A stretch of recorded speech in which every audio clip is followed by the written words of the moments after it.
So we were talking about 1941 and the German invasion into the Soviet Union, which seemed to go really well early on, but winter comes in and helps rescue the Soviets from kind of being annihilated and rolled over. At the end of 1941, December 7th, 1941, Japan attacks the United States at Pearl Harbor, and this brings on what we call the Grand Alliance. And you see right here, this is a Russian poster showing that Britain, America, and Russia were going to smash Hitler there. They're all going to hit him together, and this alliance is going to do what it takes to defeat the Nazis and their allies. Now, 1942 rolls along, and the United States is going to be involved in the Pacific region, of course, because they've got to go after Japan, but they also are going to be sending troops over to Europe. Now, the war plans in the Pacific are a little more difficult. It's not like they have anywhere to station a large invasion force. And so here's the general strategy for the American military in World War II in the Pacific region. They're going to engage in what's called island hopping.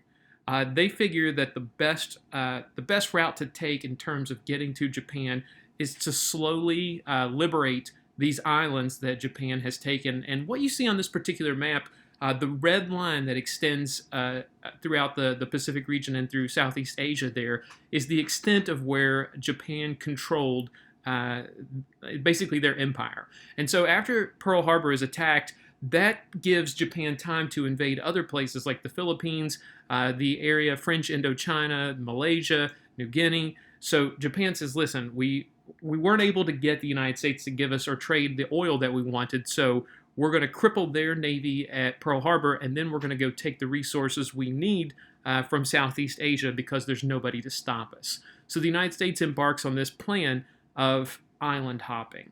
And the island hopping strategy is going to take time. It's not easy to do. You have to traverse over water, and much of the fighting in here is going to be done through naval and aerial combat. You're going to see aircraft carriers and destroyers and battleships all working as a group, fighting one another. And when they get to these islands, Marines and other Army Navy officials are going to be involved in landing on these islands to help free them from the Japanese. And it's going to be difficult because the Japanese have been trained to accept the fact that surrender is not an option, fight to the last man. They've been fed propaganda that the Americans will, if they surrender, the Americans will murder them and do terrible things to them. So they literally, in many of these instances, are going to fight to the last man and inflict as much damage as they can, even when they know they're not going to be able to win a particular battle. And you see the blue lines on this particular map that are showing you the path that the United States is going to take. Now, you see a lot of this path is directed first towards the southern Pacific, and the United States felt that it was very important to get to Australia because the Japanese had targeted that as a possible invasion point for obtaining more resources. Japan's not happy with what they have. They want to seek to expand. Okay? One particular battle worth mentioning that a lot of historians point to as the turning point is the Battle of Midway. Now, you see on this particular map, Midway is, if you look at Pearl Harbor there to the right of the map, and you go a little bit to the left and a little bit up, you'll see the Midway Islands. And the Midway Islands don't really have any value as, it's not like Hawaii where there are a lot of islands, people live there. The Midway Islands are really just there. They have an airstrip or two. It's a strategic point. Refueling station, you can launch bombers and other airplanes from it. But the Japanese are interested in obtaining that so they could potentially target American locations like hitting Hawaii or other spots. And here's the thing.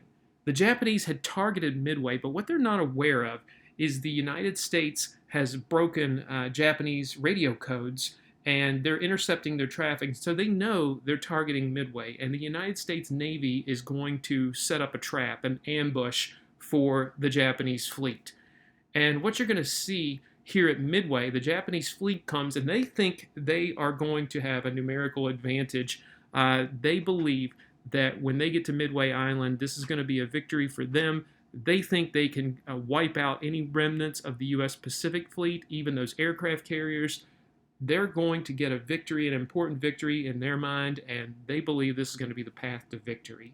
However, when they get there, they realize that they're in for a big surprise. American aircraft carriers show up. You can see this is the deck of an American aircraft carrier. They got planes on board. A typical aircraft carrier at the time could hold about 100 airplanes. And when they get there, here's some of the warfare that you'll see as well. Not only do you have the airplanes flying in the air, but you see the guns here shooting from off the side of the deck.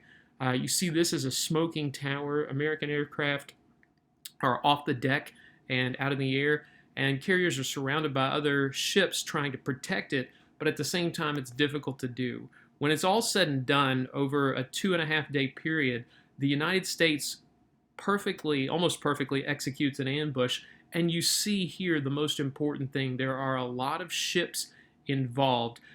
Each side, the figure on the left tells you how many ships they had of that to start with and how many they lose. What's really important, if you look at the Japanese, they brought 4 aircraft carriers into this particular battle, and they lose all 4. You see they lose almost all of their aircraft.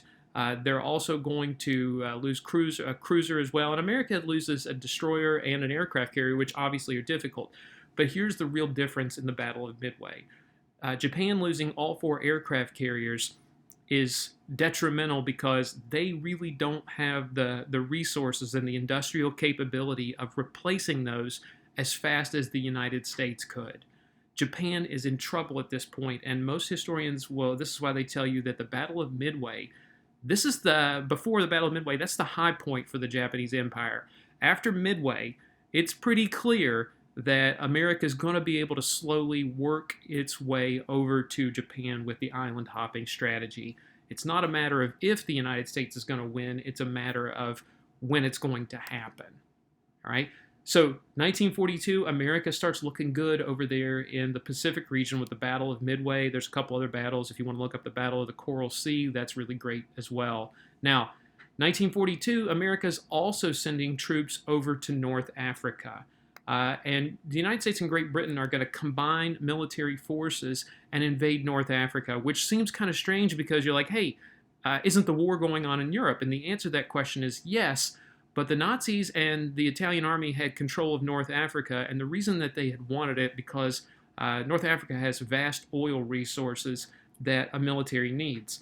So the United States and Britain say, listen, we're not ready to invade on mainland Europe yet, so the plan is to go to North Africa and invade there and take out any Nazi elements and push them back towards Italy or capture them. The invasion in North Africa, the American invasion, the American part, is led primarily by this man, George Patton, who is really what the American military needed. When he takes over, the Americans don't have a whole lot of fighting experience. He really emphasizes a professional military. When they're not fighting or eating or sleeping, he believed in drilling the men and getting them to do their job as effectively as humanly possible. He turns the Americans from a very new green fighting force into something to behold.